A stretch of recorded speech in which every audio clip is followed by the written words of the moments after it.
ॐ अज्ञानतिमिरान्धस्य ज्ञानाञ्जनशलाकया चक्षुरुन्मीलितं येन तस्मै श्रीगुरवे नमः।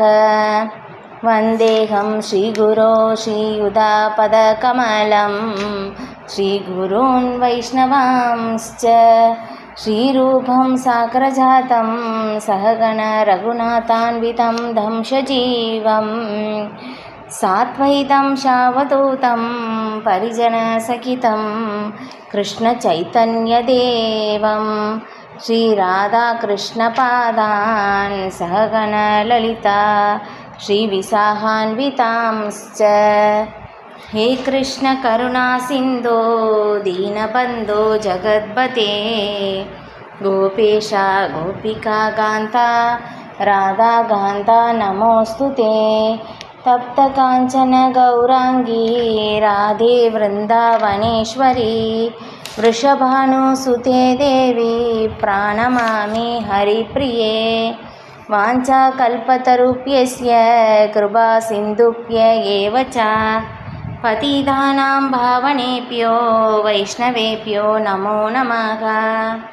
नमो ॐ विष्णुपादाय कृष्णप्रेष्ठाय भूतले श्रीमते भक्तिवेदान्त स्वामिन् इति नामिने। नमस्ते सरस्वती देवे गौरवाणी प्रचारिणे निर्विशेषा शून्यवादे पाश्चात्य देशधारिणे। जय श्री कृष्ण चैतन्य प्रभु नित्यानंद श्री अद्वैत गदाधर श्रीवासादि गौरभक्तवृंद। हरे कृष्णा कृष्ण कृष्ण हरे हरे हरे राम राम राम हरे हरे। मुखं करोति वाचालं भङ्गुं लङ्घयते गिरिं यद्गृहातमहं वन्दे श्रीगुरुं दीनदारिणं परमानन्दमाधवं श्रीचैतन्य ईश्वरम्। ॐ नमो भगवते वासुदेवाय ॐ नमो भगवते वासुदेवाय ॐ नमो भगवते वासुदेवाय। हरे कृष्ण। பகவத்கீதை அத்தியாயம் 11 ஸ்லோகம் 30. लेलिख्यसे क्रसमानग समन्ता लोकान् समक्रान् वदने ज्वलद्वि तेजोभिरापूर्य जगत्समक्रं भाससस्तवाक्रो प्रदबन्धि विष्णु। விஷ்ணுவே, கொழுந்து விட்டு எரியும் உமது வாய்களின் மூலம் எல்லா திசைகளிலும் உள்ள மக்கள் அனைவரையும் தாங்கள் விழுங்கி கொண்டுள்ளதை நான் காண்கிறேன். உமது தேஜஸினால் அகிலம் முழுவதையும் நிறைத்து கொண்டு உக்கிரமான தகிக்கக்கூடிய கதிர்களுடன் தாங்கள் வீற்றுள்ளீர். இல்லையா? அப்போ நம்ம பார்க்குறோம் பகவானுடைய விஸ்வரூபம் நம்ம பார்த்துட்ருக்கோம். இப்போ இதில் இந்த விஸ்வரூபத்தில் என்ன எல்லாமே அர்ஜுனன் பார்த்ததை எல்லாமே அர்ஜுனன் இங்கே சொல்லி கொண்டு இருக்கிறார். இப்போ அதில் எப்படி இருக்குன்னா, விஸ்வரூபத்தில் என்னென்ன தெரியுது அப்படின்னு சொல்லி பார்க்கும்போதும் இல்லையா, கடந்த காலம், நிகழ்காலம், எதிர்காலம் கூட தெரியுது. இப்போ அந்த எதிர்காலத்தையும் அர்ஜுனன் பார்ப்பதையும் இங்கே விவரிக்கின்றார் அர்ஜுனன். இப்போ இதிலே எப்படி சொல்லப்படுது, பகவானுடைய வாய் எப்படி இருக்காமல் கொழுந்து விட்டு எரிகின்ற நெருப்பு மாதிரி எல்லா திசைகளிலும் உள்ள மக்கள் எல்லாரையும் அந்த வாய்க்குள் எல்லாருமே நுழையிறாங்க. ஏன்னா காலம் அடுத்த பின்னாடி பகவான் சொல்லுவாங்க, நான் எல்லாவற்றையும் அழிக்கும் காலம் நான். ஏன்னா காலம் எப்படின்னா எல்லாவற்றையும் அழிக்கின்றது இல்லையா, நம்ம பார்க்க முடியும். ஏன்னா காலத்தை யாராலையும் எதிர்கொள்ள முடியாது இல்லையா, வெற்றி கொள்ள முடியாது. காலம் காலத்தினால் எல்லாம் உருமாற்றம் அடைகின்றது, காலத்தினால் எல்லாம் அழிக்கப்பட்டு விடுகின்றது. ஆனால் ஆன்மீகம் மட்டும்தான் என்ன ஆகுதுன்னா காலத்தினால் அழிக்கப்படாதது. பகவானுக்கு நம்ம செய்கின்ற அந்த அன்பு தொண்டு சேவை, பக்தி தொண்டு சேவை காலத்தால் அழியாதது. இதே சில வியாசதேவர்கிட்ட வியாசதேவர் நாரத முனிவர்கிட்ட கேட்குறாங்க, ஸ்ரீமத் பாகவதத்தில் வந்து வரும். முதல் காண்டத்தில் நீங்கள் பார்த்தீங்கன்னா 4வது அத்தியாயம் 5வது அத்தியாயம் நாரத முனிவருக்கும் சில வியாசதேவருக்கும் அந்த உரையாடலில் வந்து நாரத முனிவர் வந்து அந்த முந்தைய வாழ்க்கையை பற்றி வந்து சொல்லுவாங்க.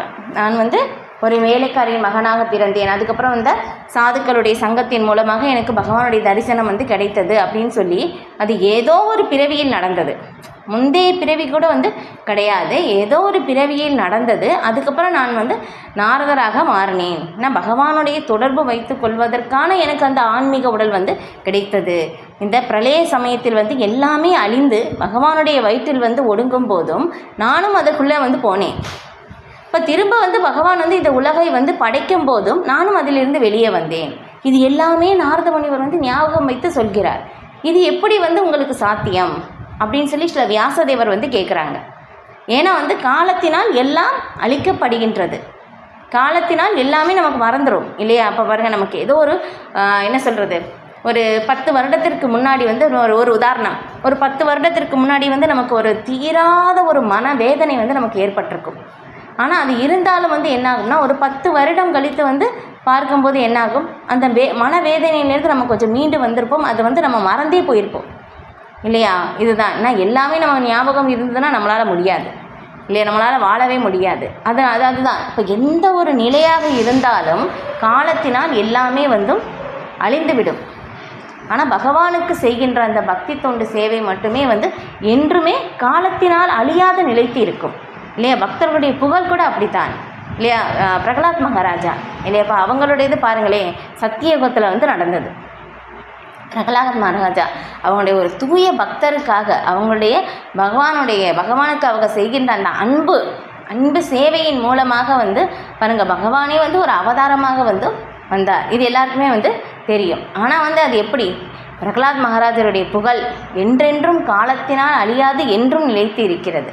அதுதான் இப்போ பக்தர்களுக்கும் பகவானுக்கும் இருக்கின்ற அந்த ஒரு நிலை இல்லையா? தூய பக்தர்கள் என்றும் அழிவதில்லை இல்லையா? பகவத்கீதையிலே பகவான் வந்து அர்ஜுனனிடம் வந்து கூற சொல்கிறார் இல்லையா? அப்போ அர்ஜுனா, நீ வந்து சொல்லு, என்னுடைய பக்தன் என்றும் அழிவதில்லை அப்படின்னு சொல்லிட்டு. இப்போ காலத்தினால் வந்து பக்தர்கள் வந்து அழிவதில்லை, பகவானும் அழிவதில்லை, பகவானுக்கு செய்கின்ற அந்த பக்தி தொண்டு சேவையும் அழிவதில்லை இல்லையா? நாமளும் வந்து அழிய மாட்டோம், நாமளும் நித்தியமானவர்கள் தான்.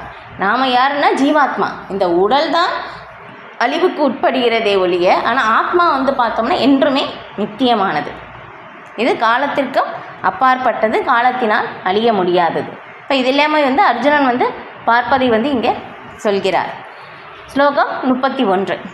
ஆக்யாஹி மே கோ பவான் உக்ரரூப நமோஸ்து தே தேவவர பிரசீத விஜ்ஞாதும் இச்சாமி பவந்தமாத்யம் நஹி பிரஜானாமி தவ பிரவருத்திம். தேவர்களின் இறைவனே, உக்கிரமான ரூபமே, தாங்கள் யார் என்பதை தயவு செய்து எனக்கு கூறும். உமக்கு எனது வணக்கங்கள். என்னிடம் கருணை காட்டும். தாங்களே ஆதி புருஷர். உங்களது நோக்கம் என்ன என்பதை அறியாததால் அதை தெரிந்து கொள்ள நான் விரும்புகிறேன். நீங்கள் வந்து எதுக்காக வந்திருக்கீங்க இல்லையா? நான் வந்து பகவானுக்கும் கிருஷ்ணருக்கும் அந்த சக்கிய ரசம்தான் வந்து இருந்தது.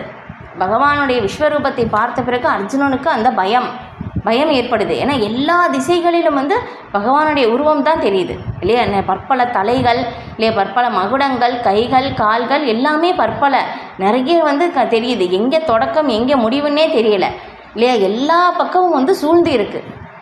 இது வந்து இந்த மாதிரி இருக்கே, எல்லாரையும் வந்து உங்கள் வாய்க்குள்ளே போய் எல்லாருமே வந்து எரிந்து சாம்பல் ஆகிறாங்களே, என்ன ஆச்சு? எதுக்காக இந்த ஒரு நிலை? நீங்கள் வந்து எந்த நோக்கத்திற்காக இங்கே வந்திருக்கீங்க சொல்லுங்கள், நீங்கள் தான் ஆதி புருஷர் அப்படின்னு சொல்லிட்டு வந்து பகவான் வந்து அர்ஜுனன் வந்து அந்த ஒரு என்ன சொல்கிறது, ஒரு ஆச்சரியம், ஒரு அதிர்ச்சி நிலையின் மூலமாக வந்து அர்ஜுனன் வந்து இந்த மாதிரி வந்து பேசுகிறார். அப்போ ஸ்லோகம் 32 பகவான் வந்து இங்கே பதில் வந்து சொல்கிறாங்க. ஸ்ரீ பகவான் உவாச்ச காலோஸ்மி லோகக்ஷய கிருத பிரவருத்தோ லோகான் சமார்த்தும் இக பிரவருத்த ருதேபி த்வம் ந பவிஷ்யந்தி சர்வே ஏ வஸ்திதாக பிரத்யனிகேஷு யோதா. புருஷோத்தமரான முழுமுதற் கடவுள் கூறினார், காலம் நான், உலகங்களை அழிப்பவற்றில் மிக பெரியவன். எல்லா மக்களையும் அழிப்பதற்காக நான் வந்துள்ளேன். உங்களை தவிர, பாண்டவர்களை தவிர இரு தரப்பிலுள்ள எல்லா வீரர்களும் அழிக்கப்படுவர். இல்லையா? பாருங்கள், இப்போ இதில் வந்து பகவான் வந்து சொல்கிறாங்க, காலம் நான்.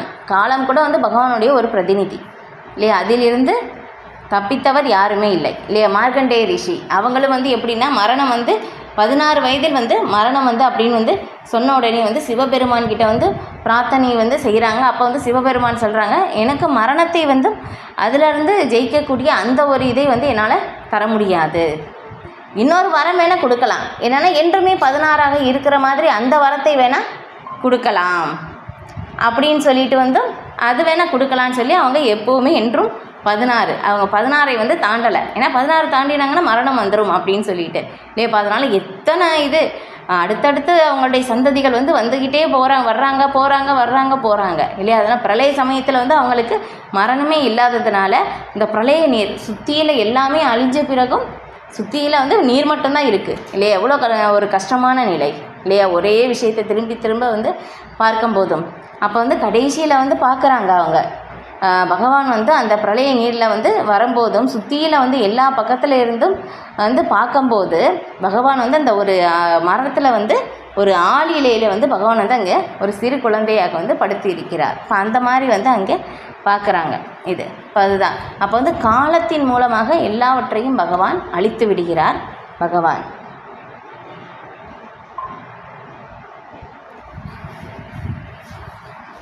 அப்போ வந்து பகவானுடைய நோக்கம் வந்து என்னென்னா இல்லையா? 3 நோக்கத்திற்காக பகவான் இங்கே வருகிறார் இல்லையா? பக்தர்களை காத்து, அசுரர்களை அழித்து, தர்மத்தை நிலைநாட்ட நான் யுகந்தோறும் அவதரிக்கிறேன் அப்படின்னு சொல்லி. அப்போ வந்து இங்கே என்னென்னா, அப்போ அதர்மம் இல்லையா? எதாகி தர்மஸ்ய கிளானிர் பவத்திர் பாரத அபியுத்தானாம் அதர்மஸ்ய ததாத்மானம் சிருஜாமியகம். இப்போ அந்த ஸ்லோகத்தின்படி வந்து பார்க்கும்போதும் 4வது அத்தியாயத்தில் கூறப்பட்டுள்ளபடி வந்து பார்க்கும்போது என்னது, பகவான் தான் அதர்மத்தை அழிப்பதற்காக வந்தும். அதனால் எத்தனையோ பேர் வந்து இருக்காங்க இந்த பூமி பாரம். ஏன்னா பகவானுடைய விருப்பத்திற்கு எதிராக செயல்படுபவர்கள் வந்து எல்லாருமே பூமிக்கு வந்து பாரமாக இருக்கிறார்கள் இல்லையா? பூமிதேவி வந்து பிரம்மதேவரிடம் முறையிடுகிறார். அதுக்கப்புறம் வந்து பிரம்மதேவர் வந்து பகவானிடம் வந்து பிரார்த்தனை செய்து பூமி பாரத்தை வந்து குறைப்பதற்காக நான் வருவேன் அப்படின்னு வந்து சொல்கிறாங்க. அப்போ அந்த நோக்கத்தை வந்து இங்கே குருஷேத்திர போர்க்களத்தில் வந்து எல்லாரையும் ஒன்று கூட வச்சு எல்லாரையும் வந்து அழிப்பது தான் பகவானுடைய திட்டம். இப்போ அந்த திட்டத்தை வந்து ஆல்ரெடி பகவான் வந்து செஞ்சுட்டாங்க.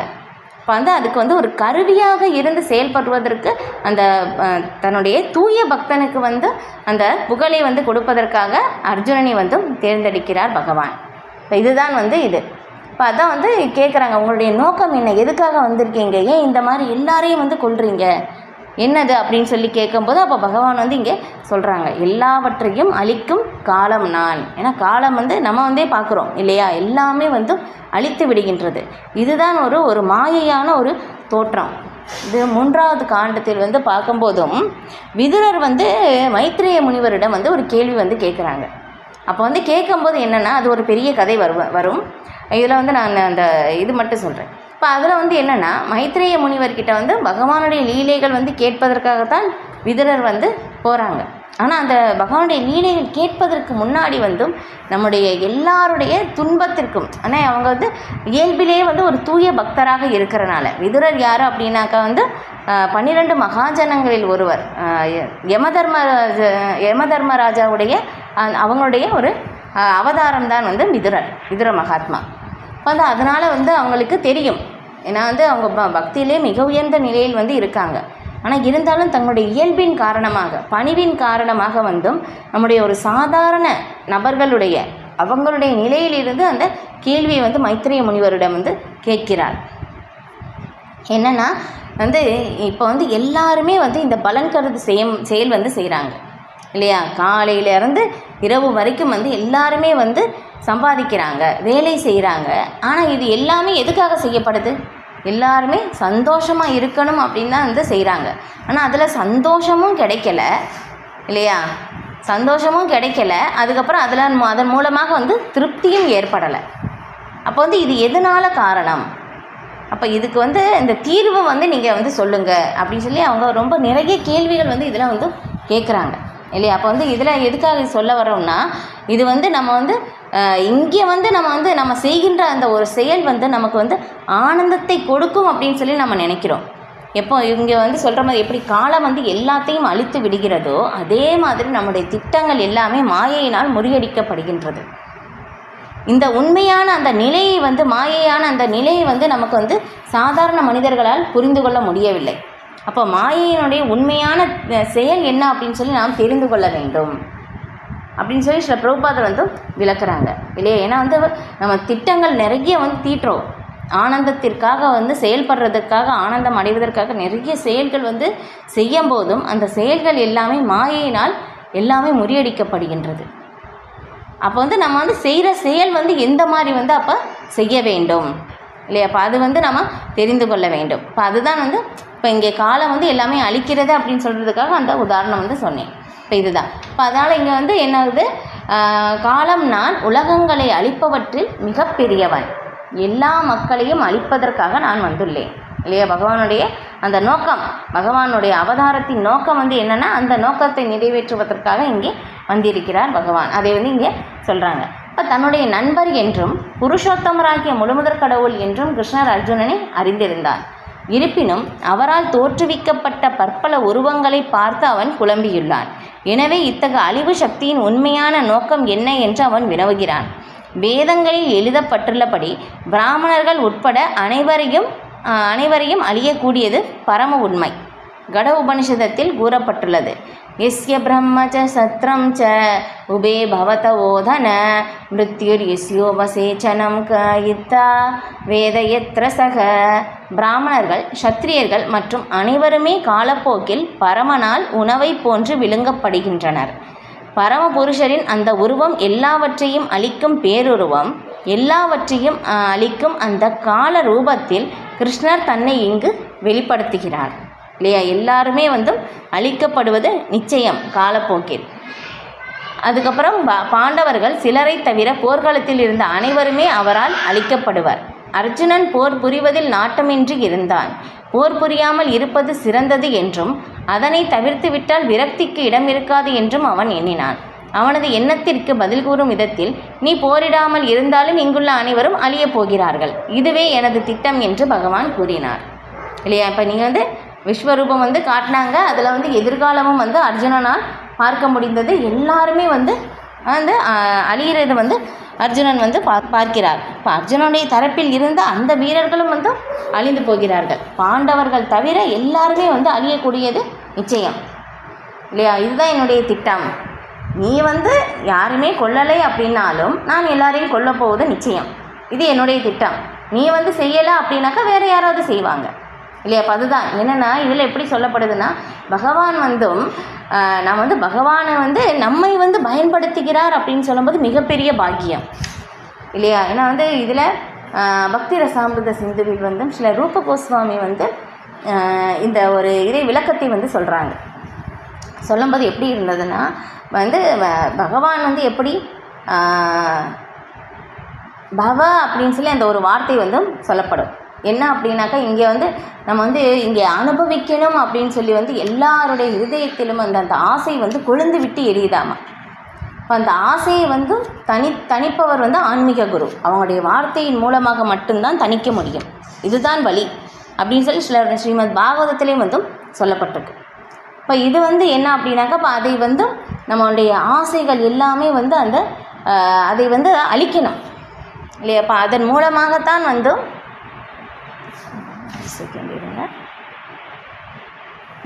அப்போ வந்து அப்போ அதை வந்து நம்ம இப்போ சொல்ல வந்தேன்.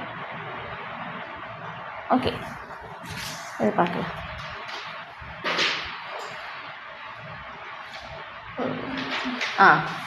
அப்போ வந்து என்ன சொல்லப்பட்டிருக்குன்னா, இப்போ இந்த மாதிரி வந்து நம்ம எப்படின்னா இந்த தர்ம அர்த்த காம மோட்சம் இல்லையா, இந்த 4 நிலைகள் நம்மளுடைய நிலை வந்து என்ன அப்படின்னு சொல்லி தெரிந்து அதன் மூலமாக வந்து தர்மம் வந்து தெரிந்து அந்த தர்மத்தின் மூலமாக நம்ம வந்து அர்த்தம் பொருளை ஈட்டி அதன் மூலமாக வந்து காமம் இன்பத்தை அனுபவித்து இறுதியில் முக்தி, அந்த முக்தி நிலை அப்படி தான் வந்து அடைவது. பகவான் வந்து முக்தியை வந்து அருள்பவர். பகவான் விஷ்ணுவால் மட்டும்தான் வந்து அளிக்க முடியும் முக்தி. வேறு யாராலையும் பிரம்மதேவர் சிவபெருமானாலே கூட வந்து அழிக்க முடியாது, மற்ற தேவர்களை பற்றியும் சொல்ல முடியாது, சொல்ல தேவையில்லை. இப்போ அந்த மாதிரி இருக்கும்போதும் ஆனால் தூய பக்தர்களுக்கு பொறுத்தவரையிலும் எப்படின்னா பகவான் வந்து அந்த முக்தியை கூட அளிப்பதில்லையாமா. ஏன்னா முக்தி அப்படின்னு சொல்கிறது என்னென்னா பௌதீக செயல்களிலிருந்து நிறுத்தம். நம்ம பௌதீக செயல்களை நிறுத்துவது தான் வந்து முக்தி. ஆனால் வந்து பக்தர்களை பொறுத்தவரையில் எப்படின்னா ஆன்மீகத்திலும் வந்து செயல்கள் வந்து இருக்குது, முக்தியை அளிப்பதில்லை. ஆனால் பகவான் வந்து என்ன பண்ணுறாங்கன்னா இது வந்து ஆத்மாக்களுக்கு வந்து தூய பக்தர்களுக்கு வந்து பக்தி சேவையை வந்து கொடுக்கின்றார். ஏன்னா வந்து பக்தி சேவை எல்லாருக்குமே வந்து கிடைப்பதில்லையாமா. ஸ்ரீ ரூப கோஸ்வாமி வந்து பக்தி ரசாம்த சிந்துவில் வந்து விளக்குகிறார். அப்போ வந்து சேவை கிடைப்பது அப்படின்னு சொல்கிறது வந்து ரொம்ப மிகப்பெரிய பாக்கியம் நமக்கு இல்லையா. அந்த சேவையின் மூலமாக வந்து ஏன்னா அதை இங்கே வந்து சொல்லப்படுது இல்லையா. அர்ஜுனன் வந்து பகவான் வந்து அர்ஜுனனை வந்து தேர்ந்தெடுக்கிறார். ஏன்னா இந்த சங்கிலி தொடர் வந்து ஆல்ரெடி வந்து என்ன ஆயிடுச்சு, நீ வந்து ஸ்டாப் ஆயிடுச்சு. அப்போ திரும்ப நிறுவனம், அதுக்காக வந்து அர்ஜுனனையும் தேர்ந்தெடுத்தார். அப்போ இங்கே வந்து அர்ஜுனனுக்கு வந்து பகவான் வந்து எல்லாரையும் கொல்லணும்னா ஒரு நொடியில் எப்படி வேணாலும் பகவானால் வந்து கொல்ல முடியும்.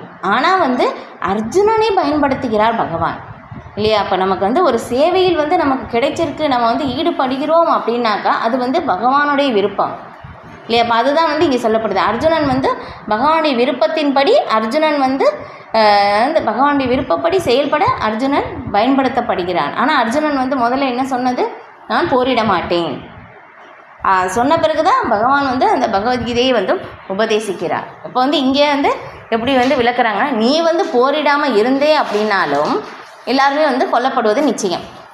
அதாவது அர்ஜுனன் வந்து விஸ்வரூபத்தில் வந்து பார்க்கிறார் இல்லையா, எதிர்காலத்தில் எல்லாருமே அழிக்கப்பட்டு விட்டாங்க இல்லையா. அர்ஜுனன் வந்து எதுவுமே செய்யலை இல்லையா. அப்போ வந்து பகவானே எல்லாமே செய்து விட்டார். அர்ஜுனன் வந்து ஒரு கருவியாக இருந்து, ஏன்னா புகழ் வந்து அர்ஜுனனுக்கு வந்து சேரணும். ஆனால் அந்த தூய பக்தருக்கு அந்த புகழ் வந்து போய் சேர்வதற்காகத்தான் வந்தும் பகவான் வந்தும் அர்ஜுனனை வந்தும் அந்த தேர்வு செய்திருக்கிறார். அதுதான் அப்போ இதுதான் வந்து சொல்லப்படுது. ஏன்னா வந்து நாம் வந்து ஒரு செயல் வந்து செய்கிறோம் அப்படின்னாலும் எப்படி செய்யணும் அப்படின்னு சொல்லி நமக்கு தெரியாது. இது வந்து 10வது காண்டத்தில் வந்து பார்க்கும்போதும் மாயாதேவி கிட்ட வந்து சொல்கிறாங்க, பகவான் வந்து அவதரிக்கிறதுக்கு முன்னாடி வந்து இல்லையா தேவகி மாதாவுக்கு வந்து 7 பெண் குழந்தைகள் இல்லையா, சரி 6 பெண் குழந்தைகள் வந்து பிறந்து இறந்துடுறாங்க இல்லையா. கம்சன் வந்து கொன்று விடுகிறார்.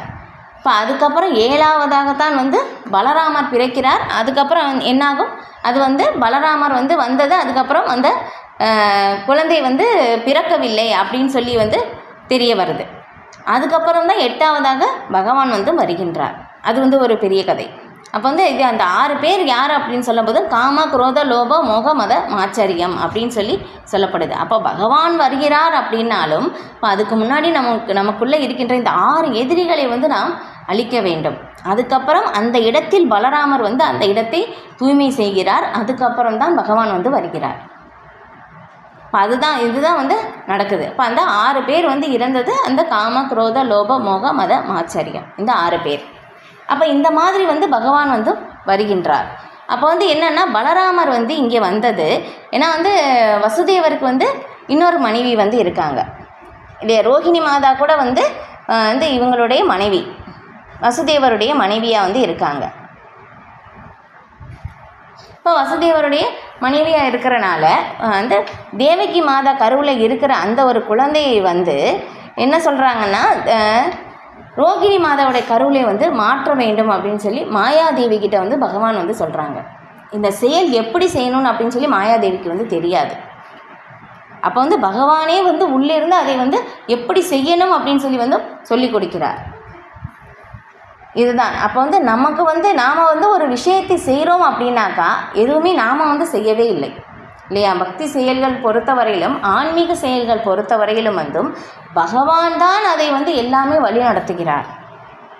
நாம் வந்து ஒரு கருவியாக தான் வந்து இருக்கின்றோம். அந்த மனநிலையிலிருந்து நாம் செயல்படும் போது தான் அந்த ஆன்மீக விஷயங்கள் வந்து நமக்கு புரிந்து கொள்ளப்படும், வெளிப்படுத்தப்படும். இது இப்போ இதே வந்து பிரம்மதேவரே வந்தும் என்ன ஆகுதுன்னா அவங்க வந்து பகவானுடைய நாபி கமலத்திலிருந்து பிறக்கின்றார். இப்போ வந்து பிறந்த உடனே வந்து நான் எங்கே இருக்கின்றேன், வந்து நான் என்ன செய்ய வேண்டும், என்னுடைய செயல் என்ன, நான் யார் அப்படின்னு சொல்லியே பிரம்மதேவருக்கு தெரியலை. எப்படி படைக்க வேண்டும் அப்படின்னு சொல்லி கூட வந்து தெரியலை. அப்போ வந்து அதையும் பகவான் உள்ளிருந்து பகவான் ஏன்னா முதல் உயிர்வாளி பிரம்மதேவர் தான், வேறு யாருமே கிடையாது. அப்போ வந்து என்னாகும், பகவானே உள்ளிருந்து அந்த ஞானத்தை வந்து கொடுத்தார். இது இப்போ இதுதான். அப்போ வந்து இந்த மாதிரி வந்து மிக உயர்ந்த நிலையில் இருக்கின்றவங்களுக்கே வந்து தெரியலை என்ன செய்ய வேண்டும் அப்படின்னு சொல்லிட்டு. இப்போ அதுதான். இப்போ அந்த அறியாமையினால் நாம் வந்து சூழ்ந்து இருக்கின்றோம். அதுதான். அப்போ இந்த அறியாமையிலிருந்து வெளியே வர்றதற்கான அந்த வழி என்னென்னா, பகவானுக்கு செய்கின்ற அந்த பக்தி சேவை மட்டும்தான். இதுதான் வழி. இல்லை, சுகதேவ கோஸ்வாமி வந்து பரிசுத்த மகாராஜாவுக்கு வந்து சொல்லும் போதும், நம்ம இந்த பௌதீக பிரபஞ்சத்தில் சுற்றி சுற்றி வந்துக்கிட்டே இருக்கோம். மேலேயும் கீழேயும் 84 லட்சம் வகையான உயிரினங்களில் வந்து நம்ம சுற்றி வந்துக்கிட்டே இருக்கோம். இதுக்கு ஒரே வழி என்ன அப்படின்னாக்கா, பகவானுக்கு செய்கின்ற நேரடி பக்தி தொண்டு சேவை மட்டும்தான். இதுதான் வழி, தீர்வு. இது செய்யலை அப்படின்னாக்கா நமக்கு துன்பத்திலிருந்து மீளு வருவதற்கான வழியே இல்லை அப்படின்னு சொல்லி சில சுகதேவ கோஸ்வாமி ரொம்ப அழுத்தமாக சொல்கிறார் 2வது காண்டத்தில். பரிசுத்த மகாராஜரிடம் வந்து சொல்லும்போது பக்தி தொண்டு பற்றி வந்து அந்த குளோரிஃபிகேஷன் சொல்லும் போதும் ஒரு 4-5 ஸ்லோகத்தில் வந்து அதை பற்றி ரொம்ப அழகாக வந்து சொல்கிறார். இதுதான். ஏன்னா அது மட்டும்தான் வழி, வேறு எந்த வழியுமே வந்து கிடையாது. அதுக்கப்புறம் வந்து சில பிரபுபாதர் வந்து விளக்கும்போது எப்படின்னா, பௌதீகமான எந்த ஒரு சூழ்நிலையினாலும் நம்மளுடைய பக்தி சேவை நிறுத்தப்படாது. ஏன்னா பௌதிகத்திற்கு அப்பாற்பட்டது பகவானுக்கு செய்கின்ற அந்த பக்தி சேவை. எதனாலும் வந்து நிறுத்தப்பட முடியாதது பகவானுக்கு செய்கின்ற அந்த பக்தி சேவை அப்படின்னு சொல்லிட்டு. இப்போ அதுதான் வந்து இங்கே அந்த புகழ் வந்து பகவான் வந்து என்ன சொல்கிறாங்க, தேர்ந்தெடுக்கிறார் அந்த பக்தருக்கு அந்த சேவையை வந்து செய்வதற்காக. நம்ம வந்து அந்த உயர்ந்த நிலை வந்து நமக்கு புரிந்து கொள்ள முடியவில்லை. இப்போ அதுதான் நம்ம வந்து ஒரு நிலை வந்து பகவானுக்கு செய்கின்ற அந்த ஒரு சேவை வந்து நமக்கு வாய்ப்பு கிடைக்குது அப்படின்னாக்கா அது வந்து மிகப்பெரிய பாக்கியம். ஆனால் வந்து அந்த உண்மையான அந்த உயர்ந்த நிலை வந்து நம்மளால் புரிந்து கொள்ள முடியவில்லை. அதுதான். ஏன்னா ஆச்சாரியர்கள் வந்து அந்த மாதிரி ஒரு நிலைக்காக வந்து அதை பற்றி வந்து பெரிய விளக்கங்கள் எல்லாமே வந்து கொடுத்துருக்காங்க.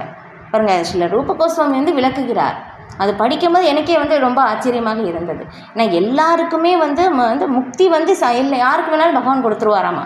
ஆனால் பக்தி சேவை வந்து எல்லாருக்குமே வந்து கிடைக்காது அப்படின்னு சொல்லப்பட்டிருந்தது. இப்போ இது வந்து எப்படி நமக்கு இதெல்லாமே வந்து ஒரு சிறு சிறு சேவை இல்லையா? பகவானுடைய நாமத்தை வந்து ஒரு சொல்வது வந்து ஒரு சேவை இல்லையா? பகவானை பற்றி வந்து நம்ம கேட்கின்றோம். பகவத்கீதை, ஸ்ரீமத் பாகவதம் இது எல்லாமே வந்து நம்ம படிக்கின்றோம். இப்போ இது எல்லாமே வந்து மிக உயர்ந்தது.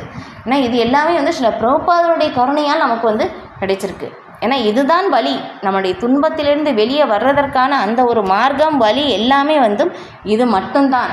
வேறு எந்த ஒரு நம்ம எங்கே போய் சுற்றி திரிந்தாலும் என்ன செய்தாலும் நம்ம வந்து துன்பத்திற்கு வெளியே வருவதற்கான வழி வேறு எதுவுமே கிடையாது. இது மட்டும்தான் வழி. ஸ்ரீமத் பாகவத்தில் நீங்கள் வந்து எங்கே பார்த்தாலும் வந்து இதுதான் வந்து சொல்லப்பட்டிருக்கு. நீங்கள் எங்கே வேணாலும் வந்து கேட்டு பாருங்கள், எந்த சாஸ்திரத்துலேயும் வந்து பார்த்தாலும் பகவானுக்கு நம்ம பக்தி தொண்டு சேவை செய்வது தான் உயர்ந்தது. இதுதான். ஆனால் அந்த இலக்கை நோக்கி கொண்டு போவதற்காகத்தான் இது எல்லாமே வந்து கொடுக்கப்பட்டிருக்கு. இதுதான் வந்து வழி. இப்போ அதான் வந்து இங்கே சொல்லப்படுது. போரிடுவதை அர்ஜுனன் நிறுத்தினால் அவர்கள் வேறு விதத்தில் மரணமடைய போகிறார்கள். நீ செய்யலை அப்படின்னாக்கா நான் வேறு விதத்தில் அவர்களை வந்து இது பண்ண போகிறேன், அந்த செயலை வந்து நான் செய்வேன். நீ செஞ்சால் உனக்கு புகழ், நீ செய்யலை அப்படின்னாக்கா யார் செய்கிறாங்களோ அவங்களுக்கு வந்து புகழ் கிடைக்கும். இப்போ அந்த புகழை நாம் தான் இழக்கின்றோம். எனவே அவன் போரிடாவிட்டாலும் மரணத்தை தடுக்க முடியாது. உண்மை என்னவெனில் அவர்கள் அனைவரும் ஏற்கனவே இறந்து விட்டனர். காலம் என்பது அழிவாகும். பரமபுருஷரின் நிச்சயப்படி எல்லா படைப்புகளும் காலப்போக்கில் அடிக்கப்படுகின்றன. இதுவே இயற்கையின் சட்டம் இல்லையா? இதை வந்து நம்ம வந்து என்ன ஆகுதுன்னா, நம்ம வந்து இந்த மாயினுடைய அந்த பிடியில் வந்து இருப்பதனால் காலத்தினால் எல்லாம் அழிக்கப்பட்டு விடும் அப்படின்னு சொல்லி அதை வந்து நாம் மறந்து விடுகின்றோம் இல்லையா? நாமும் அழிக்கப்படுவோம், நம்மை சுற்றி இருப்பவர்களும் அழிக்கப்படுவார்கள் இல்லையா? இன்றைக்கி ஒரு குழந்தை பிறக்குது அப்படின்னாக்கா 100 வருடம் கழித்து இறப்பது நிச்சயம் இல்லையா? கண்டிப்பாக. இப்போ எல்லாமே வந்து காலத்தினால் அழிக்கப்படுவது நிச்சயம். நம்ம சுற்றி இருப்பவர்களும் அழிவார்கள், நம்மை சுற்றி இருக்கின்ற அனைத்தும் வந்து அழிக்கப்படும் இல்லையா? நமக்கு முன்னாடி இருந்தவர்களும் அழிந்தார்கள், ஆனால் நமக்கும் அந்த மரணம் ஏற்படும். ஆனால் வந்து என்ன ஆகும்னா அதை வந்து நாம் வந்து மறந்துடுறோம். இதுதான். அதனால தான் வந்து ஸ்ரீமத் பாகவதம் பரிசுத்த மகாராஜனுடைய அந்த மரணத்திலிருந்து அந்த ஸ்ரீமத் பாகவதம் வந்து துவங்குகின்றது. ஏன்னா 7 நாள் மரணம் பரிசுத்த மகாராஜாவுக்கு. அப்போ வந்து நான் இந்த சமயத்தில் நான் என்ன செய்ய வேண்டும், என்ன கேட்க வேண்டும்? பரீட்சித் மகாராஜா வந்து அந்த கேள்வி வந்து கேட்குறாங்க. ஏன்னா வந்து நம்ம எல்லாருமே மரணத்தின் பிடியில் தான் வந்து இருக்கின்றோம் இல்லையா? ஒவ்வொரு நொடியும் வந்து காலம் வந்து நம்மை விழுங்கி கொண்டு இருக்கிறது. ஆனால் இந்த ஒரு நிலை வந்து நம்மளுடைய மாயையினுடைய தாக்கத்தினால் வந்து என்ன ஆகுது, இந்த ஒரு சூழ்நிலையை நாம் மறந்துட்டு நம்ம வந்து நம்முடைய உடல் சார்ந்த காரியங்களில் மும்மரமாக ஈடுபட்டு இருக்கின்றோம் இல்லையா? அப்போ அதனால் அந்த செயல் வந்து செய்யக்கூடாதா அப்படின்னு இல்லை, அந்த செயலும் வந்து செய்யணும். இதையும் வந்து நம்ம தெரிந்து கொள்ளணும். ஏன்னா எப்போ வேணாலும் இது வந்து நமக்கு நம்மிடமிருந்து பறிக்கப்பட்டு விடும். நம்மிடம் இருப்பது எது வேணாலும் எப்போ வேணாலும் எந்த ஒரு நொடியின் வேணாலும் பறிக்கப்படலாம். அதற்குள்ளேயும் வந்து அதற்காக நாம் வந்து நம்மை தயார் செய்யவில்லை என்றால் எதன் மீது அதிக அளவு பற்றுதல் வைத்தோமோ அதன் மூலமாக நமக்கு அந்த துன்பம் தான் ஏற்படும். இதுதான் வந்து நமக்கு நடக்கும். எதன் மீது வந்து அதிக பற்றுதலோ எதன் மீது ரொம்ப அதிக கவனம் செலுத்தினோமோ அது நமக்கு வந்து துன்பத்திற்கு காரணமாக அமைந்துவிடும். இதுதான் இயற்கையின் சட்டம். ஆனால் இது வந்து என்ன ஆகுதுன்னா நம்ம வந்து மறந்துடுறோம். ஒரு கோடிங்ஸாக வந்து நம்ம படிக்கிறோம் இல்லையா? யாரோ ஒருத்தர் இறக்குறாங்க அப்படின்னாக்கா அந்த இடத்துல வந்து அந்த ஒரு பாட்டு வந்து போடுவாங்க. நீ கேட்டிருப்பீங்களான்னு தெரியல, கேட்டிருப்பீங்க எல்லாரும் இல்லையா? அந்த மயானத்துக்கு அங்கே போகும்போதும் இல்லை வந்து அவங்க எரித்த பிறகு இப்போ கரண்ட்டில் தான் எல்லாருமே வந்து பண்ணுறாங்க. அப்போ முடிந்த பிறகு ஒரு பாட்டு போடுறாங்க. நீங்கள் உட்காந்து கேட்டிருந்தா தெரியும் என்ன அப்படின்னு சொல்லி. அது கொஞ்சம் நேரம்தான். அப்போ இந்த மாதிரி சொல்லிவிட்டு அப்புறம் வீட்டுக்கு வந்தோன்னே அவங்க கடமைகள் வந்து திரும்ப செய்ய ஆரம்பிச்சிடுறாங்க.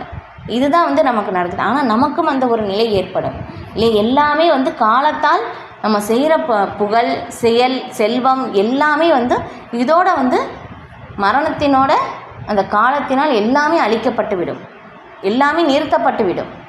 இப்போ திரும்ப வந்து உடலுக்கு வந்து நம்ம வந்து அடுத்த உடல் வந்து வேறொரு உடல் வந்து நமக்கு கொடுக்கப்படும். இப்படி தான் ஆத்மா சுழற்சி வந்து எடுத்துக்கிட்டே இருக்குது பற்பல பிறவிகளாக. இப்போ இந்த சுழற்சியை வந்து நாம் நிறுத்த வேண்டும் இல்லையா? அப்போ அதுக்காக தான் இந்த சாஸ்திரங்கள் எல்லாமே வந்து சொல்லப்பட்டிருக்கு. பகவானை பற்றி நாம் தெரிந்து கொண்டு அவருடைய சேவையை வந்து நாம் ஈடுபட வேண்டும் இல்லையா? நம்ம வந்து பகவத்கீதை அர்ஜுனன் வந்து 40 நிமிடம் வந்து கேட்டார். கடைசியில் வந்து என்ன சொன்னாங்க, உங்களுடைய விருப்பப்படி நான் செய்கிறேன், கடைசியே வச்சனம் தவ அப்படின்னு சொல்லிட்டு. ஆனால் நம்ம வந்து எத்தனை தடவை திரும்ப பகவத்கீதை கேட்டாலும் நம்ம வந்து அந்த நிலை வந்து இன்னும் வரல இல்லையா? அப்போ இதுதான் நிலை இல்லையா? நான் வந்து பகவானுடைய விருப்பப்படி செயல்படுகிறேன். ஏன்னா வந்து முதல் நிலை வந்து என்னென்னா, நான் உடல் அல்ல ஜீவாத்மா இல்லையா? ஜீவாத்மா அப்படின்னு சொல்லி வந்து தெரிவது மட்டும் வந்து நம்மளுடைய துன்பத்திலிருந்து வந்து வெளியே வந்துடலாம் அப்படின்னாக்கா கொஞ்சம் வெளியே வரலாம். ஏன்னா இந்த துன்பத்திலிருந்து நான் வேறுபட்டவன் அப்படின்னு சொல்லி புரிந்து கொள்வது. ஆனால் உண்மையிலேயே நம்ம அதிலிருந்து வெளியே வரணும் அப்படின்னாக்கா ஒரே வழி வந்து இந்த ஜீவாத்மா அப்படின்னு சொல்லி தெரிஞ்சு அதற்குரிய நிலையில் வந்து நாம் நிலைத்து இருக்க வேண்டும் இல்லையா? ஆத்மாவுடைய நிலை வந்து ஜீவேர ஸ்வரூபகே கிருஷ்ணேர நித்தியதாச, அந்த ஒரு நிலைக்கு வந்து நாம் வர வேண்டும். ஆத்மாக்குரிய செயலை வந்து நாம் செய்ய வேண்டும். அதுதான் வந்து அந்த உண்மையான அந்த பகவத்கீதை கேட்டபடி எப்படி அர்ஜுனன் வந்து அந்த ஒரு நிலைக்கு வந்தாரோ அந்த நிலைக்கு நாம் வரும்போது தான் நம்ம துன்பத்திலிருந்து வெளியே வர முடியும். அதான் வந்து ஸ்ரீ சுகதேவ கோஸ்வாமி வந்து சொன்னது, பகவானுக்கு செய்கின்ற நேரடியான பக்தி தொண்டு சேவை மட்டும்தான் ஒரே மார்க்கம், இதுதான் வழி, இதை தவிர வேறு வழியே கிடையாதுன்னு சொல்லிட்டாங்க. நீங்கள் அதை இதில் பார்த்தீங்கன்னாலும் நீங்கள் ஸ்ரீமத் பாகவதம் படித்தீங்கன்னா தெரியும். அதில் வந்து சுகதேவ கோஸ்வாமி இவ்வளோ அழுத்தமாக வந்து சொல்கிறாங்க. இது கண்டிப்பாக நம்ம தினமும் வந்து நம்ம எழுதி வைத்து வந்து இது சொல்லலாம். ஏன்னா வந்து நம்ம என்ன ஆகும்னா நமக்கு வந்து மறந்துடுவோம். அதனால் வந்து இந்த வார்த்தைகள் எல்லாமே கண்டிப்பாக நம்ம வந்து எழுதி வைக்கணும். இதுதான் வந்து நமக்கு நடக்குது.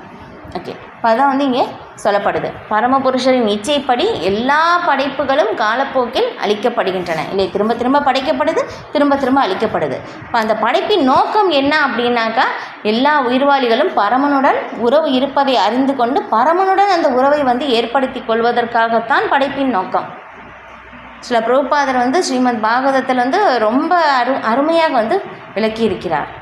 அதெல்லாம் வந்து நீங்கள் படித்தீங்கனாலும் பகவத்கீதையிலையும் வந்து அதை பற்றி வந்து விளக்கியிருக்கிறார். இப்போ மூத்த பக்தர்கள் வந்து ஸ்ரீ சுகதேவ கோஸ்வாமி கிட்ட வந்து பரீட்சித் மகாராஜா வந்து கேட்கும் போதும், அதுக்கப்புறம் மைத்ரேய முனிவரிடம் வந்து விதுரர் கேட்கும் போதும் பகவான் எப்படி இதை வந்து படைத்தார்? ஏன்னா பகவான் வந்து இந்த முக்குணங்கள் இதுக்குள்ளே பௌதிகத்தில் வர்றதே கிடையாது, இதில் வந்து பகவான் வருவதே இல்லை. ஆனால் எப்படி இதை வந்து பகவான் வந்து படைத்தார்? இதே கேள்வி பரீட்சித் மகாராஜாவும் கேட்கிறார், இதே கேள்வியும் விதுரரும் கேட்கிறார். இப்போ அதில் வந்து கேட்கும்போது வந்து சொல்கிறாங்க, இப்போ பகவானுடைய படைப்பு எப்படிப்பட்டதாக இருக்குது எதற்காக படைக்கப்பட்டது, எந்த நோக்கத்திற்காக படைக்கப்பட்டது அப்படின்னு சொல்லி இவ்வளோ கேள்விகள் வந்து சொல்லும்போதும் ஒரே நோக்கம், நம்ம பரமனோடு அந்த பகவானுக்கும் நமக்கும் மட்டும்தான் நித்திய உறவு. மற்ற உறவுகள் எல்லாமே வந்து இந்த பிறவியில் தான் நமக்கு இந்த உறவு இருக்குது. ஆனால் முற்பிறவியில் வேறொரு உறவு இருந்தாங்க இல்லையா, எந்த உடல் இருந்தோன்னு சொல்லி தெரியாது. அப்போ அந்த பிறவியில் வேற ஒரு உடல், வேறொரு அம்மா அப்பா. இப்போ இந்த பிறவியில் ஒரு அம்மா அப்பா இருக்காங்க, அடுத்த பிறவியில் என்ன உடல் எடுப்போம் அப்படின்னு சொல்லி தெரியாது இல்லையா. அப்போ அதுக்கு ஒரு உறவு வந்து வரும் இல்லையா. இப்போ அப்படின்னு சொல்லும்போது அப்போ நம்முடைய நித்திய உறவு யார்? பகவான் தான் நித்திய உறவு. அப்போ அந்த நித்திய உறவை வந்து நம்ம நல்லா இருக்கும்போதே பகவானுடைய உறவை வந்து நாம் வளர்த்து கொள்ள வேண்டும். இப்போ அந்த உறவை எப்படி வளர்த்து கொள்வது? இந்த பகவானுக்கு செய்கின்ற அந்த பக்தி சேவை இல்லையா. இப்போ வந்து நம்ம பார்த்தோம்னா ஒரு நபர் வந்து நம்ம போயிட்டுருக்காங்க, ரோட்டில் வந்து ஏதோ போயிட்டுருக்காங்க யாரோ.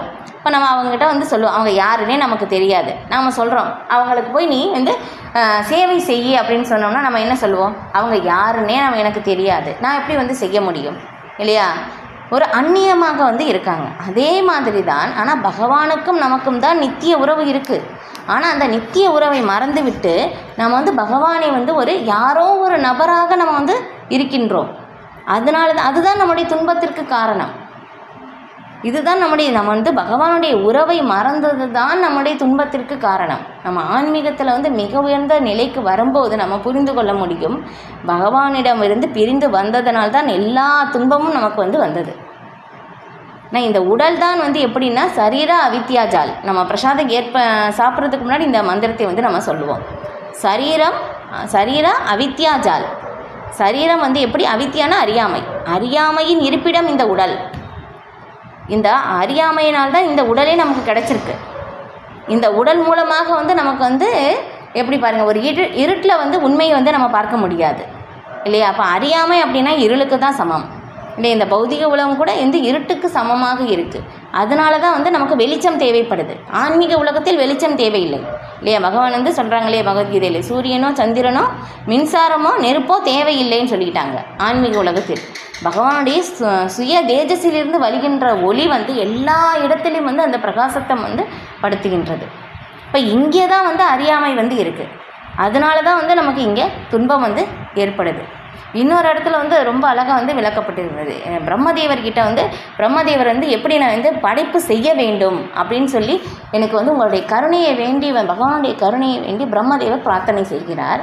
பிரார்த்தனை செய்த பிறகு பகவான் வந்து பகவான் வந்து ஒரு ஸ்லோகத்தில் வந்து அது நிறைய ஸ்லோகம் வந்து பகவான் வந்து பேசுகிறாங்க பிரம்மதேவர்கிட்ட. அவங்களுடைய படைப்புக்கான என்னென்ன தேவையோ இது எல்லாமே வந்து உனக்கு வந்து அருளப்பட்டு விட்டது அப்படின்னு சொல்லி எல்லாமே சொன்ன பிறகும் ஒரு ஸ்லோகத்தில் எப்படி சொல்கிறாங்கன்னா, நான் எல்லாருடைய ஹிருதயத்திலேயும் நான் பரமாத்மாவாக இருக்கின்றேன் இல்லையா. பகவத்கீதையில் பகவான் சொன்னது என்ன? சுகிருதம் சர்வபூதானாம். எல்லா உயிர்வாளிகளிலும் நான் உற்ற நண்பர் அப்படின்னு சொல்லி வந்து சொல்கிறாங்க இல்லையா. அப்போ எல்லாருடைய ஹிருதயத்திலும் நான் பரமாத்மாவாக இருக்கின்றேன். ஆனால் எல்லாருமே வந்து என் மீது தான் பற்றுதல் வைக்க வேண்டும். ஆனால் வந்து அவங்க விட்டுட்டு இந்த ஸ்தூல உடல்லையும் சூக்ஷ்ம உடலிலும் பற்றுதல் வைத்திருக்கிறார்கள். அதனால்தான் நமக்கு வந்து துன்பம். அது ரொம்ப அழகாக வந்து பகவான் வந்து சொல்கிறாங்க. ஏன்னா வந்து நம்ம பகவானை வந்து விட்டுட்டு வந்துட்டோம் இல்லையா. அந்த குழந்தைக்கு வந்து தெரியாது இல்லையா. அம்மா அப்பா படுகின்ற அந்த கஷ்டம் வந்து குழந்தைக்கு தெரியாது. அந்த குழந்தை வந்து அந்த அம்மா அப்பா அந்த வயதை அடையும் போது தெரியும், ஓ என்னுடைய அம்மா அப்பா எவ்வளோ கஷ்டப்பட்டாங்களோ என்னை வந்து வளர்ப்பதற்காக இல்லையா. இப்போ நாம் வந்து சிறு வயதில் இருக்கும்போது அம்மா அப்பா பட்ட கஷ்டம் நமக்கு தெரியலை.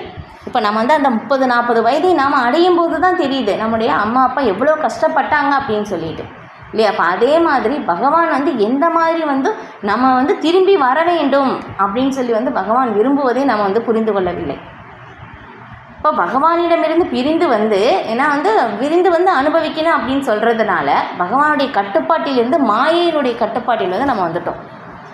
இந்த மாயையுடைய கட்டுப்பாட்டில் இருப்பதனால் வந்து என்ன ஆகுதுன்னா வந்து நம்ம அந்த துன்பத்தை முக்குணங்களின் மூலமாக துன்பத்தை வந்து அனுபவிக்கிறோம். இன்னொரு உதாரணம் சொன்னால் நல்லா வந்து புரிஞ்சுக்கலாம். எப்படின்னா இப்போ வந்து ஒரு அம்மா அப்பா வந்து குழந்தை மேலே நிறைய பாசம் வந்து இருக்குது. இப்போ வந்து ஏதாவது குழந்தை தப்பு செய்யுதுன்னா அம்மா அப்பாவுக்கு வந்து கண்டிக்க முடியலை. ஆனால் குழந்தை மேலே வந்து பாசம். இப்போ அதனால் என்ன பண்ணுவாங்கன்னா ஒரு கண்டிப்பான ஒரு நபரிடம் வந்து அவங்களுக்கு வந்து நீங்கள் வந்து கொஞ்சம் இவனுக்கு வந்து புரிய வைங்க, சொல்லி புரிய வச்சு திரும்ப வந்து அவங்க வந்து அந்த ஒரு பொறுப்பாக நடக்கிற மாதிரி வந்து செய்யுங்க அப்படின்னு சொல்லி ஒரு கண்டிப்பான நபரிடம் வந்து அனுப்பும்போது இப்போ அந்த நபர் வந்து என்ன பண்ணுவாங்க? அவங்களுடைய குழந்தை வந்து கிடையாது இல்லையா. அப்போ வந்து கண்டிப்பான நபர் வந்து அவங்க கொஞ்சம் வந்து கடுமையாக தான் வந்து நடத்துவாங்க இல்லையா? ஏன்னா வந்து அம்மா அப்பாவுக்கு வந்து பாசம்னால அதை கண்டிக்க முடியல. அப்போ அதே மாதிரி தான் அப்போ வந்து பகவானிடமிருந்து நம்ம பிரிந்து வந்து அனுபவிக்கணும் அப்படின்னு சொல்கிறனால நம்ம வந்து பகவானுடைய கட்டுப்பாட்டிலிருந்து மாயையுடைய கட்டுப்பாட்டில் வந்து வந்ததுனால அப்போ இந்த முக்குணங்களின் மூலமாக அந்த மாயை வந்து நம்மை கட்டுப்படுத்துகின்றது. அதுதான் நமக்கு அந்த துன்பம். நம்ம வந்து மாயையுடைய கட்டுப்பாட்டில் இருப்பதை விட்டுட்டு பகவானுடைய கட்டுப்பாட்டில் எப்படி வர வேண்டும் அதான் வந்து சொல்லப்படுது. பகவத்கீதையுடைய சாரணமாக வந்து என்னிடம் சரணடை, சர்வதர்மான் பரிதேஜ்ய மாமேகம் சரணம் ரஜ அகம் துவாம் சர்வபாபேபியோ மோக்ஷயிஸ்யாமி மாசுச்சக அப்படின்னு சொல்லிட்டு எல்லா தர்மங்களையும் விட்டுட்டு என்னிடம் சரணடைவாயாக, உன்னை எல்லா பாவ விளைவுகளிலிருந்தும் நான் விடுவிக்கின்றேன், பயப்படாதே அப்படின்னு சொல்லிட்டு. இப்போ நம்ம பகவானிடம் சரணடையணும். எப்படி சரணடைவது அதுதான் நம்முடைய முதல் கவலையாக இருக்க வேண்டுமாமா. பாருங்களேன், இந்த ஒரு விளக்கத்தின் மூலமாக இந்த ஒரு விஷயத்திலிருந்து நாம் வந்து வெகு தூரம் இருக்கின்றோம் இல்லையா? பகவத்கீதை வந்து அது 1 மணி நேரம் நம்ம வந்து கேட்குறோம், அதுக்கப்புறம் இதை விட்டுட்டு நம்ம வந்து வேற ஒரு செயல் வந்து செஞ்சுக்கிட்டே இருக்கோம். ஆனால் நம்ம செய்கின்ற செயலுக்கும் நமக்கும் ஏதாவது சம்பந்தம் இருக்கா அப்படின்னாக்கா உண்மையிலே சம்பந்தம் இல்லையாமா. ஏன்னா நம்ம ஜீவாத்மா இல்லையா? ஆனால் ஜீவாத்மாவுக்கும் இப்போ இருக்கின்ற நம்ம செய்கின்ற செயலுக்கும் எதுவுமே சம்பந்தம் இல்லை. இது நமக்கு வந்து புரிந்து கொள்வது ரொம்ப ரொம்ப கடினம். அந்த மாதிரி ஒரு சூழ்நிலையில் வந்து நம்ம மாட்டிகிட்ருக்கோம். இதுதான் நம்முடைய துன்பத்திற்கே காரணமான ஒரு நிலை. அதுதான். அப்போ அதனால்தான் வந்து சொல்லப்படுது பகவத்கீதை வந்து நம்ம திரும்ப திரும்ப வந்து விடாமல் வந்து படிக்கணும். நம்ம படித்தது வந்து எப்படின்னா நம்ம வந்து அதை வந்து திரும்ப திரும்ப வந்து நினைவுபடுத்தணும். அதுதான் ரொம்ப முக்கியம். இப்போ வந்து நினைவுபடுத்தி அதுக்கப்புறம் அதை வந்து நம்ம வந்து எப்படி வாழ்க்கையில் வந்து எப்படி வந்து அதன்படி அமைத்து கொள்வது அப்படின்னு சொல்லும்போது தான் நம்ம அந்த துன்பத்திலிருந்து கொஞ்சம் கொஞ்சம் வந்து வெளியே வர்றதற்கான வாய்ப்பு பகவானுடைய கருணையால் வந்து நமக்கு கொடுக்கப்படும். அந்த சூழ்நிலை வந்து மாறும். இதுதான் வந்து இது. ஓகே, ஸ்லோகம் 33. தஸ்மாத்வாம் உத்திஷ்ட யசோலபஸ்வ ஜித்வா சத்ரூன் புங்ஷ்வ ராஜ்யம் சம்ருத்தம் மயைவைதே நிகதா பூர்வம் ஏவ நிமித்தமாத்திரம் பவ சவ்யசாச்சின். எனவே எழுந்து போரிட தயாராகு. உனது எதிரிகளை வென்று புகழுடன் பலமான அரசினை அனுபவிப்பாயாக. எனது ஏற்பாட்டால் இவர்கள் அனைவரும் ஏற்கனவே மரணத்தை கண்டுவிட்டனர். எனவே சவ்ய சாட்சியே போரில் ஒரு கருவியாக மட்டும் செயல்படுவாயாக. இல்லையா? அப்போ வந்து பகவான் வந்து எல்லாமே செய்து விட்டார். நம்ம வந்து இங்கே ஒரு ஜீவன் வந்து இங்கே வருது அப்படின்னாக்கா அந்த ஜீவனுக்குரிய தேவையானது எல்லாமே படைக்கப்பட்டது. இங்கே வந்து என்ன சொல்கிறது, தட்டுப்பாடு இருக்குது, பற்றாக்குறை இருக்குது, நிறைய பேருக்கு கிடைக்கல அப்படின்னு சொல்கிறது ஒரே காரணம் என்ன அப்படின்னாக்கா நாம் ஒரு பக்கம் வந்து அதிகமாக வந்து கிடைத்து என்ன பண்ணுறாங்க, அது எல்லாமே கடலில் போய் வந்து கொட்டுறாங்களாமா. இதெல்லாமே நீங்கள் கேட்டிருப்பீங்க இல்லையா? அப்போ இன்னொரு பக்கம் வந்து என்ன ஆகுது, பஞ்சம் வந்து ஏற்படுது. ஆனால் உண்மையிலேயே பஞ்சம் அப்படின்னு சொல்லிட்டு ஏற்படுவதற்கு வாய்ப்பே இல்லையாமா. ஆனால் எத்தனை உயிர்வாளிகள் இருந்தாலும் எல்லாருக்குமே வந்து தேவையானது கொடுப்பதற்கு பகவானால் வந்து முடியும். இங்கே குறைபாடு ஒன்று இருக்குது அப்படின்னாக்கா என்னென்னா ஆன்மீக விஷயங்கள், ஆன்மீக உணர்வை அடைவது தான் குறைபாடு. இதுதான் பஞ்சம் அப்படின்னு சொல்லி சில பிரபுபாதர் வந்து விளக்குறாங்க ஸ்ரீமத் பாகவதத்தில் வந்து. இதுதான் வந்து ஒரு மிகப்பெரிய பற்றாக்குறையாக வந்து இருக்குது அப்படின்னு சொல்லி. இப்போ இதே வந்து நான் ஆல்ரெடி வந்து இதை வந்து விளக்கியிருக்கேன். ஏன்னா சில பக்தி சித்தாந்த சரஸ்வதி தாக்கூர் சில பிரபுபாதருடைய ஆன்மீக குரு அவங்களை வந்து முதல்ல வந்து பார்ப்பதற்காக வந்து சில பிரபுபாதர் வந்து அவங்களுடைய நண்பரை வந்து வலுக்கட்டாயமாக வந்து அழைத்து போகிறாங்க. ஏன்னா வந்து சில பிரபுபாதர் வந்து சொல்கிறாங்க, நான் நிறைய ஆன்மீகிகளை வந்து பார்த்துருக்கேன், அவங்க வந்து ஏமாத்துறவங்க அப்படின்னு சொல்லும்போது சரி இவங்க அந்த மாதிரி கிடையாது அப்படின்னு சொல்லி வந்து கூட்டிகிட்டு போகிறாங்க. அப்போ வந்து சில பக்தி சித்தாந்த சரஸ்வதி தாக்கூர் வந்து முதன்முறையாக பார்க்கும்போது அவங்களுடைய சொற்பொழிவு வந்து கேட்குறாங்க. இப்போ வந்து கேட்கும்போது அப்போ சில பிரபுபாதருக்கு கொஞ்சம் நம்பிக்கை வருது, இவங்க உண்மையிலேயே வந்து ஆன்மீகமாக தான் வந்து பேசுகிறாங்க அப்படின்னு சொல்லும்போது அப்போ வந்து கேள்விகள் வந்து கேட்பாங்க இல்லையா உபன்யாசம் வந்து முடிஞ்ச பிறகு. இப்போ அதுக்கப்புறம் இந்த மாதிரி கேள்விகள் கேட்கும்போது சில பிரபுபாதர் வந்து சொல்கிறாங்க, அப்போ இளம் வயதில் அவங்க வந்து கல்லூரியில் வந்து படிச்சுட்ருக்காங்க. இப்போ அந்த ஒரு இதில் வந்து கேட்குறாங்க. இப்போ வந்து அப்போ வந்து சுதந்திரம் வந்து கிடைக்கல. அந்த சுதந்திரத்திற்காக வந்து எல்லாருமே வந்து போராட்டம் வந்து நடக்குது அந்த ஒரு தருணம். அப்போ சில பிரபுபாதர் வந்து அவங்களுடைய ஆன்மீக குருக்கிட்ட வந்து கேள்வி கேட்குறாங்க. இந்த மாதிரி வந்து இப்போ வந்து எல்லாருமே வந்து இந்த சுதந்திரம் வாங்குறதுக்காக தானே வந்து போரிடுறாங்க இல்லையா? அப்போ அதுதானே வந்து நமக்கு வந்து இப்போ வந்து முக்கியம், இந்த சுதந்திரம் கிடைப்பது தானே. இப்போ வந்து இந்த நேரத்தில் வந்து ஆன்மீகம் வந்து முக்கியமா அப்படின்னு சொல்லி சில பிரபுபாதர் வந்து கேட்கும்போதும் சில பக்தி சித்தாந்த சரஸ்வதி தாக்கூர் ஒரு அழகான ஒரு விளக்கம் வந்து சொல்கிறாங்க. ஏன்னா வந்து சுதந்திரம் வந்து கிடைப்பது அப்படின்னு சொல்கிறது அது கிடைக்கலாம் கிடைக்காமலும் இருக்கலாம் இல்லையா. இப்போ வந்து அந்த ஒரு பிரச்சனை வந்து இருக்குது, அடுத்த இதில் வந்து வேற ஒரு மாதிரி வந்து வரலாம். ஆனால் உண்மையிலேயே சுதந்திரம் என்ன அப்படின்னாக்கா எல்லாருமே வந்து மாயையினுடைய பிடியில் முக்குணங்களின் பிடியில் சிக்கிட்டுருக்கோம். இந்த முக்குணங்களுடைய பிடியிலிருந்து நாம் வெளியே வந்து கிருஷ்ண உணர்வுக்கு வந்து வரணும். அதுதான் உண்மையான சுதந்திரம். அதனால் வந்து இதுக்காக வந்து போடுறதுக்கு பதிலாக எல்லாருக்குமே வந்து பெரிய பிரச்சனையாக இருப்பது கிருஷ்ண உணர்வு இல்லாததுனால தான் இந்த துன்பத்திற்கு காரணம் இல்லையா. ஒரு நாடு இன்னொரு நாட்டில் இருந்து போர் அப்படின்னு சொல்லிட்டோம். நான் உடல், நான் வந்து என்னுடையது, உடல் சார்ந்தது என்னுடையது. இப்போ இந்த மாதிரி வந்து நினைப்பதனால்தான் ஏற்றத்தாழ்வு போட்டி எல்லாமே வந்து வருது. ஆனால் உண்மையிலே எல்லாருமே ஆன்மீக தளத்தில் வந்து ஜீவாத்மாக்கள் இல்லையா. பௌதிக தளத்திலிருந்து தான் வேறுபாடு அப்படின்னு சொல்லி ரொம்ப அருமையான அந்த ஒரு விளக்கம் வந்து சொல்கிறாங்க. அப்போ தான் வந்து சில பிரபுபாதர் வந்து அவங்களுடைய ஆன்மீக குருவை வந்து 2-3 தடவை தான் வந்து பார்க்குறாங்க. அதுக்கப்புறம் வந்து பார்க்கும்போது அவங்க இரண்டாவது தடவையோ 3வது தடவை பார்க்கும்போதே அவங்களுக்கு தீட்சை வந்து அளிக்கப்படுது. அப்போ இந்த கிருஷ்ண உணர்வை பிரச்சாரம் செய்யணும் அப்படின்னு சொல்லி வந்து அவங்கக்கிட்ட வந்து சொல்கிறாங்க. வெளிநாட்டில் போய் வந்து பிரச்சாரம் செய்யணும் அப்படின்னு சொல்லி ஆன்மீக குருவுடைய கட்டளையை வந்து அந்த உறுதியாக எப்படி பண்ணுறது அப்படின்னு சொல்லி நினைத்து அதன் வழியாக வந்து சில பிரபுபாதர் வந்து பிரச்சாரம் வந்து செய்தார். இப்போ அதுதான் வந்து இப்போ வந்து அதையும் கூட வந்து சில பிரபுபாதருக்கு வந்து தெரியல எப்படி அப்படின்னு சொல்லி பகவான்கிட்ட வந்து அவங்க பிரார்த்தனை வந்து செய்கிறாங்க. அப்போ வந்து அந்த பயணத்தில் வந்து போகும்போதும் சில பிரபுபாதருக்கு வந்து இல்லையா ஹார்ட் அட்டாக் 2 தடவை வந்துருச்சு. அதுக்கப்புறம் அந்த கடலில் வந்து பயணம் செய்கிறாங்க. கப்பலில் பயணம் செய்யும் போதும் அதுக்கப்புறம் அதுலேயே வந்து ரொம்ப கடல் வந்து ரொம்ப கொந்தளிப்பு ஏற்படுது. ஏன்னா இது வரைக்கும் வந்து அந்த கப்பல் பிரயாணியை வந்து சொல்கிறாங்களா இது வரைக்கும் இந்த மாதிரி வந்து நடந்தது கூட இல்லை அப்படின்னு சொல்லி. அப்போ வந்து பகவானிடம் வந்து பிரார்த்தனை வந்து செய்கிறார். நீங்கள் வந்து எப்படின்னா நான் வந்து உங்களுடைய கையில் வந்து ஒரு அந்த பொம்மலாட்டம் வந்து அவங்க பார்த்துருப்பீங்க இல்லையா, அந்த கயிறு வந்து எப்படி அசைவாங்களோ அது மாதிரி ஆடும். அந்த மாதிரி நான் உங்கள் கையில் வந்து இருக்கேன். நீங்கள் வந்து எதுக்காக இங்கே என்னை கூட்டிகிட்டு வரீங்களே கூட வந்து எனக்கு தெரியாது. நீங்கள் வந்து என்னை வந்து எப்படி வேணாலும் பயன்படுத்திக்கலாம் அப்படின்னு சொல்லி ஒரு கவிதை வந்து எழுதுகிறாங்க சில பிரபுபாதர். அதுக்கப்புறம் வந்து ஒரு கனவு வருதாமா சில பிரபுபாதருக்கு. இது எல்லாமே வந்து எழுதப்பட்டிருக்கு. உண்மையிலேயே சில பிரபுபாதருடைய நீங்கள் அவங்களுடைய பயோகிராஃபி படித்தீங்கன்னா வந்து தெரியும். அதுலேருந்து சில பிரபுபாதருடைய கனவுல வந்து பகவானே வந்து அந்த போட் ஓட்டுற அந்த பொறுப்பை வந்து ஏற்றுக்கொண்டாராமா. அதுக்கப்புறம் அந்த கடலினுடைய அந்த கொந்தளிப்பு வந்து கொஞ்சம் வந்து சீராக வந்து ஆனது. அதுக்கப்புறம் சில பிரபுபாதருடைய அவங்களுடைய அந்த ஹார்ட் அட்டாக் அந்த வலி பெயின் எல்லாமே வந்து ஒரு கொஞ்சம் இதமாக வந்து ஆனதாமா. ஒரு நார்மலான ஒரு நிலைக்கு வந்து அவங்க வந்தாங்க. அங்கே போய் சேர்ற வரைக்கும் அந்த போட்டை ஓட்டுற அந்த பொறுப்பு வந்து பகவான் ஏற்றுக்கொண்டு இருப்பதை சில பிரபுபாதருடைய கனவுல வந்து பார்க்குறாங்களாமா. அதுதான் இப்போ அதான் வந்து ஏன்னா தூய பக்தர்கள் வந்து எப்போவுமே வந்து தெரிஞ்சுக்குவாங்க, நான் வந்து எதுவுமே வந்து செய்யலை, பகவானுடைய கையில் நான் ஒரு கருவி, பகவான் வந்து என்னை வந்து எப்படி ஆட்டுவிக்கிறாரோ நான் வந்து அதை வந்து செய்கிறேன் அப்படின்னு சொல்லிட்டு. அப்போ வந்து நாம் சொல்கின்றோம் அப்படின்னு சொல்லும்போது பகவானுடைய விஷயங்கள் வந்து இது எல்லாமே உள்ளிருந்து தான் பகவான் வந்து கொடுக்கின்றார் அந்த ஞானத்தை இல்லையா. நம்ம வந்து புரிகிறத கூட பகவான் தான் அது உள்ளிருந்து கொடுக்கிறார் இல்லையா. ததாமி புத்தியோகம் தான் இல்லையா பகவத்கீதையிலே வந்து சொல்லப்பட்டிருக்கு.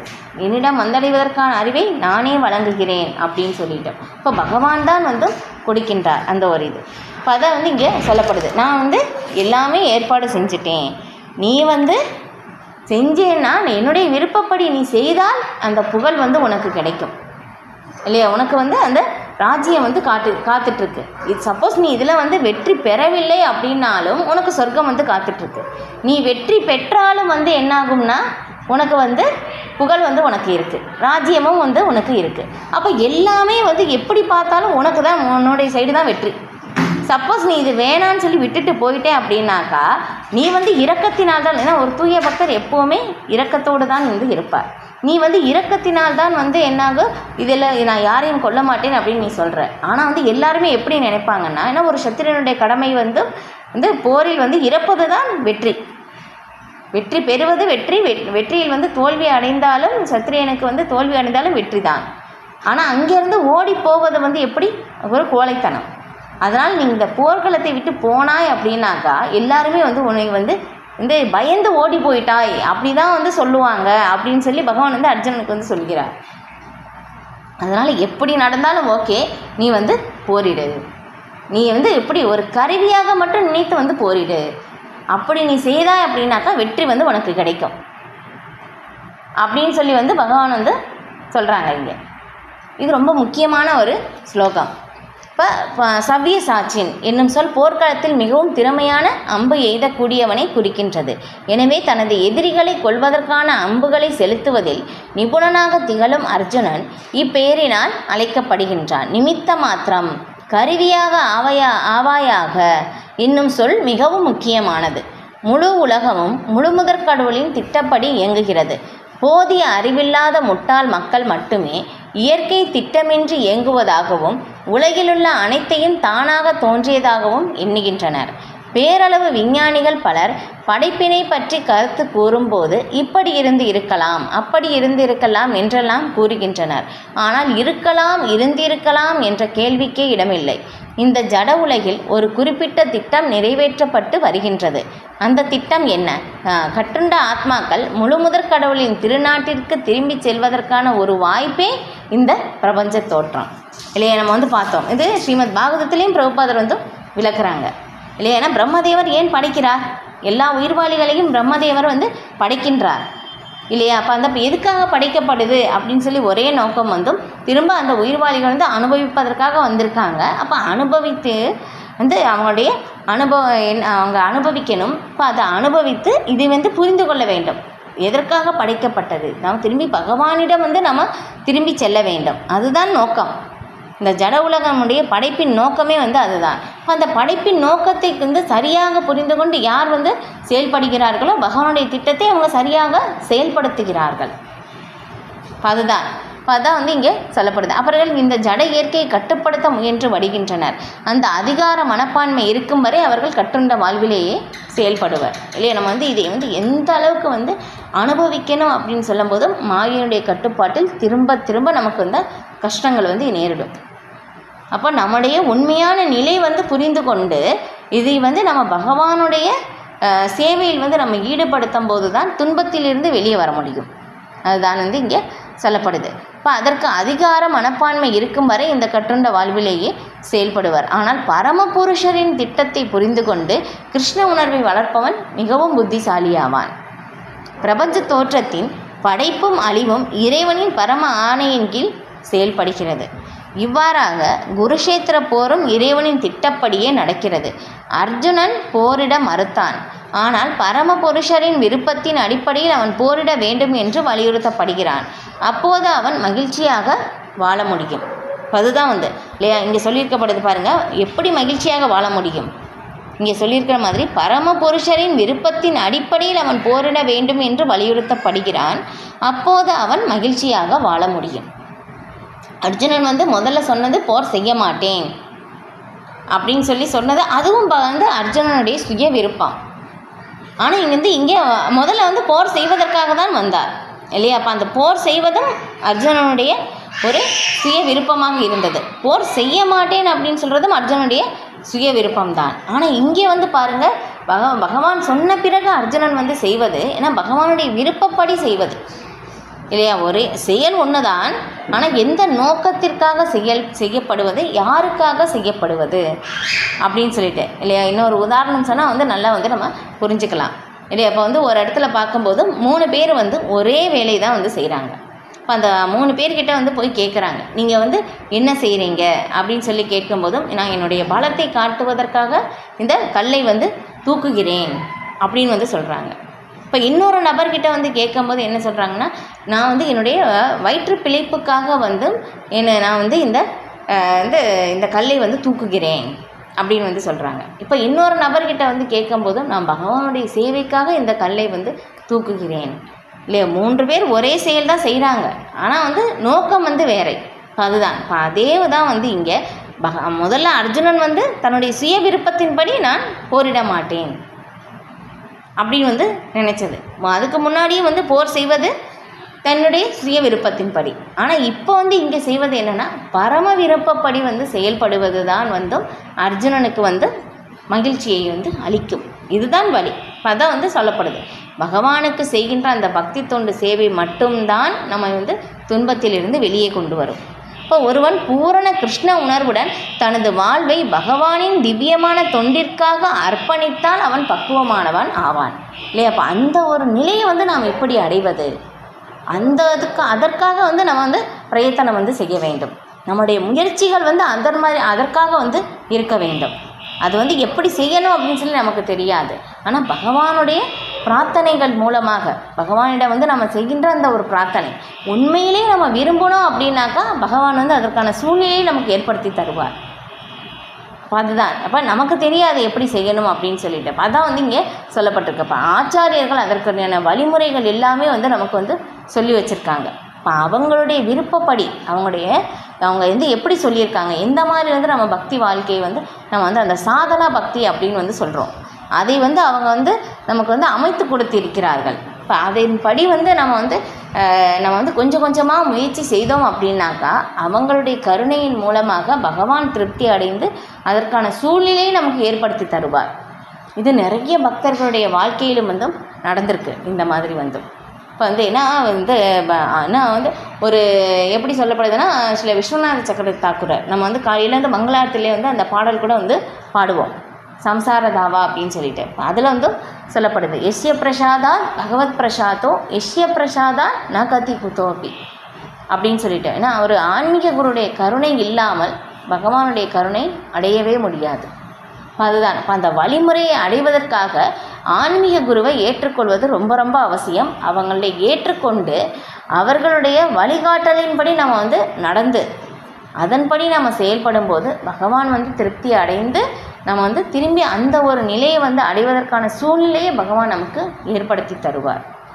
இதுதான் வந்து வழி. இப்போ அந்த வழிமுறை எப்படி அப்படின்னு சொல்கிறதுக்காக தான் அந்த சூழ்நிலை வந்து பாருங்களேன் கோர்வையாக வந்து கொண்டு வரப்படுது பகவத்கீதையில் வந்து இல்லையா? வந்து முதல்ல வந்து என்னாச்சு, போரிடுவதற்காக அர்ஜுனன் வந்து வந்தார் இல்லையா? இரு சேனைகளுக்கும் நடுவில் தேரை நிறுத்த வேண்டும் அப்படின்னு சொல்லி. அதுக்கப்புறம் என்னாச்சு, ஐயோ என்னுடைய உறவினர்கள் என்னுடைய குருமார்கள் இல்லையா எல்லாருமே வந்து இருக்காங்க, நண்பர்கள், இவங்களையெல்லாம் நான் எப்படி வந்து கொல்ல முடியாது அப்படின்னு சொல்லி அர்ஜுனன் வந்து எப்படி கைகள் தளர்ந்து எப்படி இது அந்த காண்டீபம் வில்லு கூட வந்து கையால் பிடிக்க முடியலை. அப்போ வந்து அர்ஜுனன் வந்து எல்லாவற்றையும் விட்டு விட்டார். நான் போரிட மாட்டேன் அப்படின்னு சொல்லி அந்த போர்க்களத்திலேயே எல்லாருமே ரெடி ஆகிட்டாங்க, நான் போர் செய்ய மாட்டேன்.